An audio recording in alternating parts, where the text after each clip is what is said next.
नमस्कार दोस्तों, अभी हम बैठे हुए हैं अंबेडकर पार्क में और कलेक्ट्रेट ऑफिस के जस्ट सामने हमारे सामने साथ में दो लोग बैठे हुए हैं, पति पत्नी हैं। और ये आप पीछे एक पोस्टर देख रहे होंगे, हमारा देश महान लिखा हुआ है। 48 क्रमवार बिंदुओं पर राष्ट्रीय मार्गों एवं राष्ट्रीय समस्याओं के समाधान हेतु ये अनशन कर रहे हैं। अनशन लिखा, टाइम डेट सब कुछ लिखा हुआ है, इन लोगों का नाम सब कुछ लिखा हुआ है। अनामिका कौर है ये, कुलदीप कौर है ये, और प्रमुख समाज सेवी जो इनके साथ में है अरुण कुमार है, वो कहाँ है? अच्छा, आप ही कहाँ है? तो कुलदीप कौन है? अच्छा, अनामिका कौर कौन है? पहले आई थी, आज अच्छा, आपकी बेटी हैं। तो अभी हम लोगों का स्वागत करते हैं। नाम तो पता चल गया है, क्या पर्पस लेके आप लोग यहाँ बैठे हुए हैं? यहाँ हम अपने भारत राष्ट्र की जो समस्याएं हैं अपने लेने ही बैठे हैं। क्या समस्या है? समस्याएं जैसे सुरक्षा के विषय पर ले लीजिए। भारत के अंदर सुरक्षा के विषय में कोई सुरक्षित नहीं है। और रह गया मांगे जो संवैधानिक तौर तरीके पे मिलना चाहिए संविधान से, वो किसी को राइट मिला नहीं है। और रह गया अगर कोई भी संवैधानिक कार्य किया जाए देश हित के लिए, भारत राष्ट्र हित के लिए, उस पर जो है किसी पर भरोसा करना असंभव है। अब हम लोग 15 वर्षों से लगातार जो पैरवी कर रहे हैं। 15 वर्षों से लगातार बैठे हुए हैं। यहाँ पे कितने दिन आके बैठते हैं? यहाँ हर अगस्त में हम लोग जो है 15 अगस्त से पहले जरूर आते हैं। हाँ, और गणतंत्र दिवस पर ये नहीं तक रहते हैं यहाँ पर। हम लोग अभी तो एक दिवसीय है और इससे पहले हम लोग 24 घंटा बैठ कर गए हैं। पिछली बार 14 अगस्त को जो है हम लोग जो है विशाल भरद्वाज भैया जी यहाँ पे जिलाधिकारी महोदय खड़े रह गए, लेकिन उनको शर्म आती रही, उनको यह शर्म आती रही, या तो वो दलित के पास आना नहीं चाहते हैं, एससी के पास आना नहीं चाहते हैं, और या तो कामचोर हैं। और हम तो ऐसे जो है जिलाधिकारी महोदय को तत्काल चाहते हैं यहाँ से हट जाए। मेरा बस चलता था, मैं जाना इसको ना क्या कर देता। प्रार्थना यही है, क्योंकि समस्या पर यह ध्यान नहीं देते। और अवगत करा चुका हूं, कल का अवगत करा चुका हूं और उन्हीं का इंतजार कर रहा हूं, लेकिन आज तक अभी तक आमना सामना मेरी आंख से नहीं करते हैं। ये जिला क्षेत्र अधिकार आजमगढ़ का उनका अधिकार क्षेत्र में इतनी समस्याएं हो रही हैं। आए दिन बहन बेटियों का रेप, बलात्कार और मारा जा रहा है। और इसको देखते हुए अभी आप लोगों ने देखा ही है, सुन ही रहे हो, शेर के बारे में क्या हो रहा है। इससे पहले दलित समुदाय के लोगों, मणिपुर में जो है आदिवासी जनजाति के लोगों को जो है सरेआम जो हमारी जाति के लोगों को नंगा नाच नचाकर जो है दिन दहाड़े जो हम लोगों का बलात्कार किया गया है, उसके लिए माननीय प्रधानमंत्री जो दोषी है। और महामहिम पे भी उठाना मेरा सवाल पड़ता है। ये महामहिम जो है खुद जो है वहाँ आदिवासी जनजाति के होकर अभी तक कौन बैठी है, अभी तक वहां की सरकार पर बर्खास्त नहीं हुई है। और यहाँ पर जो चल रहा है पूरे हमारे भारतवर्ष में ठीक नहीं चल रहा है।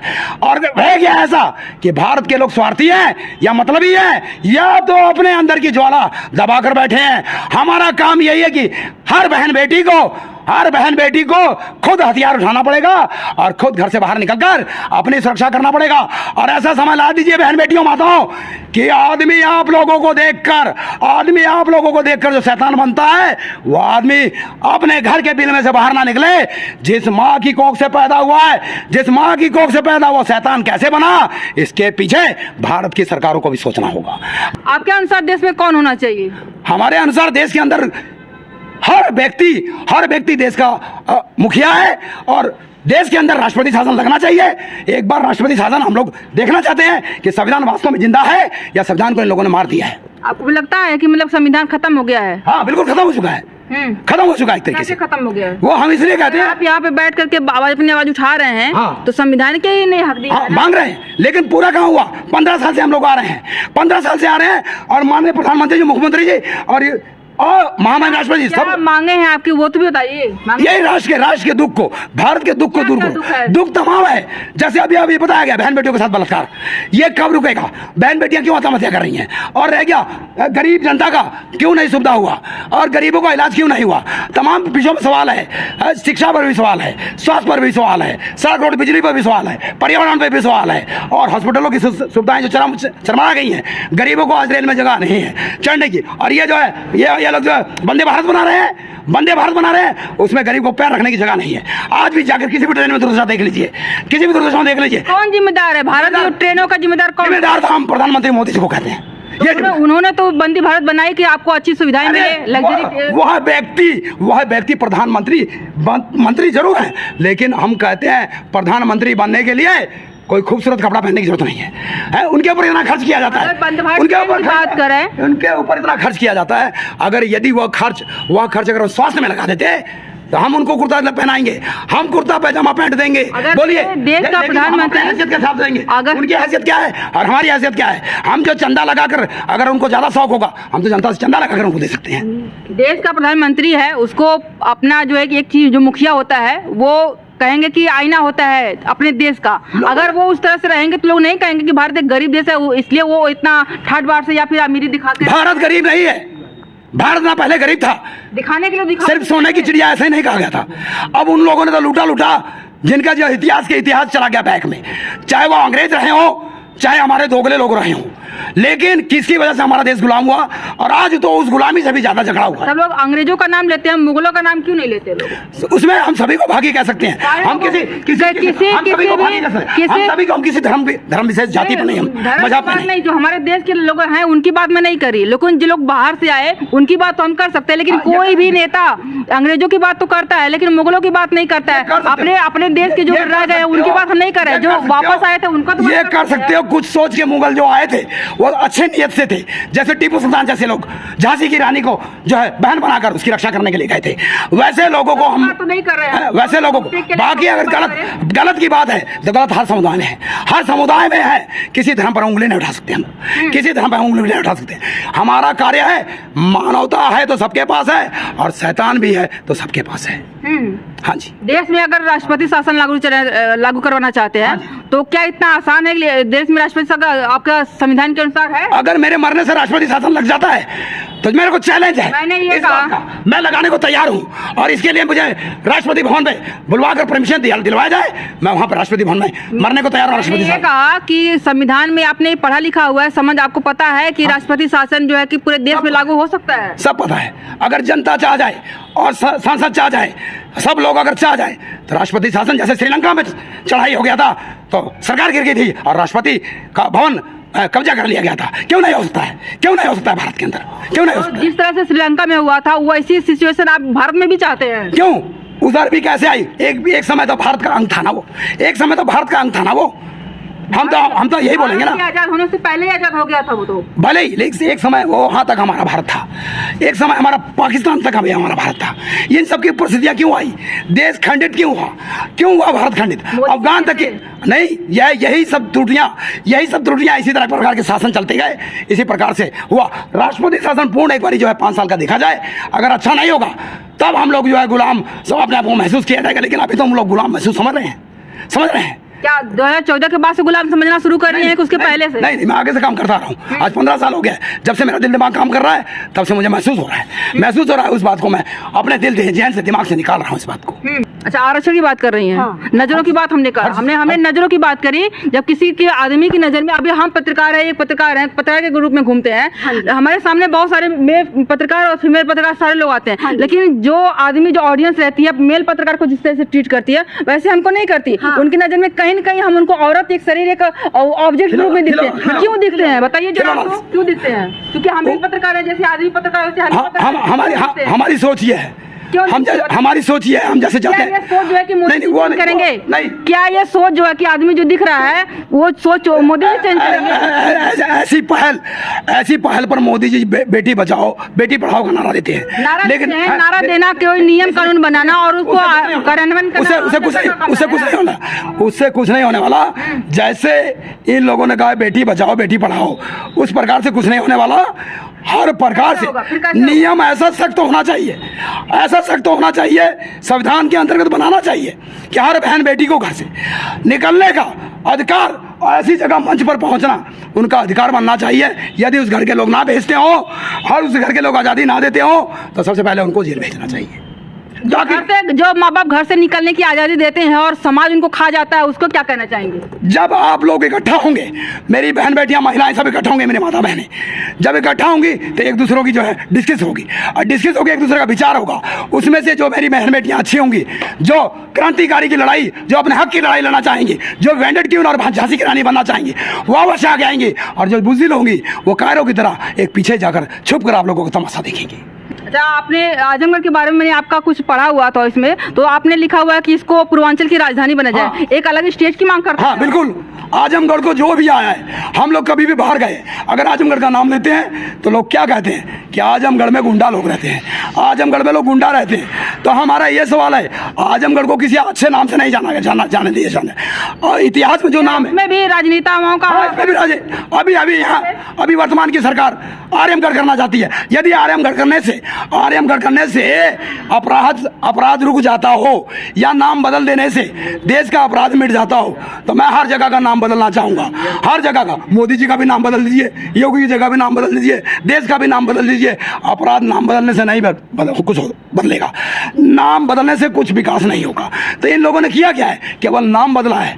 गोरखपुर को जैसे इन लोगों ने इलाहाबाद को प्रयागराज नाम बदला है कि नाम वापस लिया, जो पहले था जो बदला गया था उसको वापस कर दिया है। क्या इससे एक जाति मजहब का जो है भ्रम फैलता है, हिंदू मुस्लिम का जो है सीधा संदेश जाता है। कैसे सीधा पहले इलाहाबाद का नाम पहले से प्रयागराज था, उसको वापस प्रयागराज कर देना कैसे? इस चीज को मैं सवाल कह रहा हूँ। जैसे आजमगढ़ का नाम इस समय आजम राजा हुआ करता था, आजम राजा होता, आजम का यहाँ कोई घर है आजम, उसके नाम से किला है। तो आजम मुस्लिम था, अब ये आर्यम क्या आर्यमगढ़ करना चाहते हैं। तो आर्यम का मतलब क्या, आर्यम लोग हिंदू सभ्यता में लोग आ जाते हैं, इसलिए वो हिंदू रखना चाहते हैं। इसका मतलब कल को जो कोई मुसलमान प्रधानमंत्री बन गया तो मुस्लिम नाम रखेगा, कोई हिंदू बन गया तो हिंदू नाम रखेगा। आने वाले समय में कितने तान बनाओगे, कितने तान बनाओगे? 2 तान तो हो ही गए, और कितने तान बनाओगे? इस भारत को तान बनाने से बचा लीजिए, तान होने से बचा लीजिए।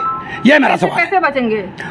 ये सवाल सबके लिए है, ये सवाल सबके लिए है। यदि बांटा जाएगा तो एक दिन मुसलमान बढ़ जाएगा, सिख बढ़ जाएगा, ईसाई बढ़ जाएगा, दलित बढ़ जाएगा, बहन बेटियां बढ़ जाएंगी, और एक दिन आदमी औरत भी बढ़ जाएंगे।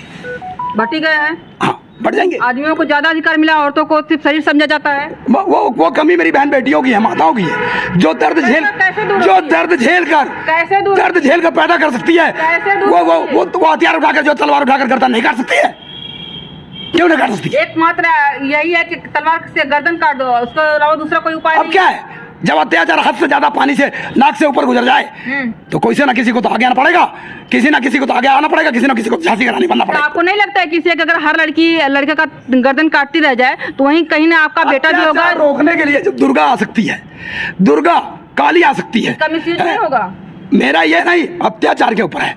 अत्याचार अगर दिख रहा है और उसको अगर नहीं रोका जाएगा तो गूंगा बहरा बन जाइए ना गांधी जी की तरह, ऐसे करना ऐसे करना ऐसे करना, सब लोग सीख लीजिए। आज दलित का शोषण सरेआम हो रहा है, खुलेआम हो रहा है, उसके ऊपर कोई बोलने वाला नहीं है। इतना बड़ा अत्याचार हो गया। आज अगर बिटिया अगर जो है आजमगढ़ में किसी स्कूल से गिर के मर गई, उसके पीछे क्या बैकग्राउंड है, उसको क्यों हुआ, क्यों तकलीफ हुआ, तो स्कूल तो सवाल पे खड़ा होगा ही होगा। क्या कहना चाहेंगे? इस पर ये कहना चाहेंगे तत्काल ऐसे स्कूलों को बंद किया जाए। आप कह रहे हैं दलितों के साथ अत्याचार होता है, वो तो दलित नहीं थे, वो तो सवर थे। अब आप इस चीज की जो है, कोई भी हो, जाति हम लोगों ने नहीं बनाया है। जाति नहीं, अभी कहा कि दलितों के साथ अत्याचार हो रहा है, उसी में जोड़ा आपने कि बिटिया के साथ ऐसा हुआ, वो तो सवाल है। बिटिया को नहीं, मणिपुर की बात किया है, मणिपुर की बात किया। नहीं, मणिपुर का हमने बोला, मणिपुर में नहीं, इस बिटिया को तो हमने इस बिटिया के ऊपर से वो गिरी है, ठीक है, कहा कि दलितों के साथ नहीं, हमने वहाँ पे मणिपुर का नाम पहले लिया है, मिस यूज हो रहे हैं आप, इसको ध्यान दीजिए। मणिपुर में हमने कहा दलितों के साथ शोषण हुआ है, और यहाँ शेयर के साथ जो हुआ है, हमारे साथ वीडियो है, वो रिकॉर्ड हो रहा है, तो आपने कहा कि दलितों के साथ गलत हुआ है, उसी में जोड़ा श्रेया का भी, उन शब्दों में अगर त्रुटि हुई है तो हम क्षमा मांगे। तो वही आगे कंटिन्यू करिए कि दलितों के साथ गलत होता है, वो तो मान लिया हमने, लेकिन एक सवर्ण के साथ में गलत हुआ, उसके पीछे क्या कारण है? उसके पीछे हम बता रहे हैं कि इस प्रकार से अगर बहन बेटियों को बांटा जाएगा, कोई उच्च जाति, कोई जो है निचली जाति, कोई अदर जाति, तो बहन बेटियां इकट्ठा नहीं। बातें ये कहनी चाहिए कि चाहे वो नीची जाति का हो चाहे ऊंची जाति का हो, सबके साथ में गलत हो रहा है। अगर पैसे का शक्ति नहीं है, अगर किसी वो दलित है, उसके पास पैसे है, राजनीति में चला गया है, तो उसके साथ भी गलत नहीं होगा। बातें तो ये होनी चाहिए, लेकिन दलित करके लोग सिंपैथी क्यों गेन करते हैं? ये लोगों की एक सोच ने बांट दिया, एक लोगों की एक सोच ने बांट दिया। गांधी जी के खिलाफ आप लगते हैं? नहीं, खिलाफ नहीं हम ऐसे। ये अम्बेडकर जी के नीचे बैठे हुए हैं, सबसे बड़ा सवाल ये उठता रहता है कि अम्बेडकर जी ने ना हमको राम दे दिए, ना कृष्ण जी ने शिव जी दिए, हमको जो भी दिए अम्बेडकर जी ने दिए। इस पे क्या कहना चाहेंगे आप? इस पर हम ये कहना चाहेंगे वो किसी का विरोध नहीं करते थे, चाहे कोई भी हो, सभी धर्म का आदर सम्मान। देने वाली चीज नहीं, देने वाला क्या, देने का हक के लिए बात करे वो। अगर आज पूर्ण रूप से उनकी बातों को मान लिया जाए, संविधान को मान लिया जाए, तो शायद हम हर किसी के ढाल बन जाएंगे, आप ही हमारे ढाल बन जाएंगे, हर किसी को दुख को मिटाया जा सकता है। मैंने कहा कि राम कृष्ण शिव और ये भीमराव अम्बेडकर, क्या इन दो लोगों में दो पक्ष है? एक भगवान जो है, एक इंसान है जो आलोकों के साथ लिए लड़ा, दोनों में इक्वालिटी की जा सकती है क्या? हाँ, की जा सकती है। कैसे? की जा सकती है। मैं किसी की आस्था पे ठेस नहीं पहुंचाना चाहता हूँ और इन शब्दों को मैं बोलना नहीं चाहता हूँ। किसी को दुख में देना नहीं चाहता हूँ, क्योंकि दुख के लिए तो मैं बैठा हूँ। बाकी रह गया जिसका दिल जहाँ है, जिस धर्म को मानने का है, स्वतंत्र है। हमारा देश धर्मनिरपेक्ष है। आप जो है जिसको भी चाह मानो, इस पर मेरी कोई आपत्ति नहीं। इसकी थोड़ा सा कर दीजिए, का बहुत उत्सुक रहते हैं सुनने के लिए। आप बहुत अच्छा बोल रहे हैं कि लोग कहते हैं कि ना हमको राम दिए, ना हमको कृष्ण दिए, ना हमको शिव दिए, जो दिए हमको भीमराव अम्बेडकर जी दिए, बाबा साहब दिए। तो ये चीजें होती है कि एक भगवान जो अदृश्य रूप में है और एक आदमी जो आपके समाज में रह रहा है, कुरीतियों को देख रहा है। आप भगवान, हो सकता है कि भगवान ने प्रेरणा दी हो कि भीमराव अम्बेडकर जी सामने है, हो सकता है किसी और की प्रेरणा देते कोई दूसरा आता। तो एक नाम जो है कि एक इंसान को क्यों हाईलाइट किया जाता है? अच्छा किया उसको अच्छा गिनाइए, लेकिन भगवान से तुलना क्यों की जाती है? जब एक माँ के पेट से एक बच्चा पैदा होकर निकलता है, इस सवाल का प्रश्न मैंने ये मैं बता रहा हूँ। जब एक बच्चा माँ के पेट से 9 महीने के बाद या जल्दी पैदा होता हो या किसी माध्यम से भी होता हो, मशीन के माध्यम से, तो उसे ना बोलने का भी ज्ञान नहीं होता है, ठीक है। लेकिन जो है इन पुराणों में क्या लिखा गया था कि गर्भ में भी वो, गर्भ के अंदर भी वो सब ज्ञान था उनको। किस भगवान की बात कर रहे हैं आप जान सकते हो? आप बताइए कौन सा ऐसा भगवान था जो गर्भ में भी वो जान गया था कि क्या हो रहा है, ठीक है। तो हम ये कहना चाहते हैं, जब बच्चे को उंगली पकड़ के चलना नहीं आता, बोलना नहीं आता, तो उसको जो है समाज को देखकर वो हर चीज़ जो सीखना आता है। जिस जैसा समाज पैदा होगा उसी प्रकार से बच्चा पहले बनेगा। अगर बच्चा अगर वास्तव में अगर उन समाज से कटकर अच्छा बुरा, कभी कभी ये चीज होती है कि अच्छे माँ बाप के बच्चे एक अच्छा बनता है और एक बुरा बनता है। आपके समाज में बहुत सारे उदाहरण, तो क्या दोनों को अलग अलग परवरिश मिलती है? नहीं, डांटते भी हैं इसके लिए घर में, लेकिन मैं बहुत कम बोलती हूँ, जैसे वो बोलते हैं वैसे। सारी चीजें आप इस समय कह रहे हैं वो आपको नहीं बताते हैं कि तुम आधा आबादी हो, अपना आधा पक्ष रखा करो, आधा मैं रखूं, आधा तुम रखो? हाँ, वो बोलते हैं, वो मुझे बहुत प्रयास करते हैं, लेकिन मैं जैसे ये बोल पाते हैं वैसे मैं नहीं बोल पाती हूँ। हाँ, फ्रीक्वेंसी नहीं आ पाती। हाँ, नहीं। और जो पूरे महिलाएं जो देख रही होंगी उनको क्या कहना चाहेंगी आप? मैं ये कहना चाहूँगी कि जितनी भी मेरी माताएं बहनें हैं, बच्चियाँ हैं, सबको अपने हक के लिए लड़ना चाहिए, अपने अधिकार के लिए वो करना चाहिए, संघर्ष करना चाहिए और किसी से डर के नहीं रहना चाहिए। हाँ, चलिए बहुत बहुत धन्यवाद। वीडियो काफ़ी बड़ी हो गई, तो ये रही हमारी आज की वीडियो। बातचीत काफ़ी लंबी रही, बहुत कुछ निष्कर्ष निकला, बहुत कुछ सवाल हुए, बहुत कुछ जवाब हुए। इस पर आपको क्या कहना है आप लोग कमेंट करके जरूर बताइएगा। वीडियो अच्छी लगे तो लाइक करेगा, शेयर करेगा। अगर आप मेरे चैनल पर नए हैं तो सब्सक्राइब भी कर लीजिएगा। वीडियो देखने के लिए बहुत शुक्रिया।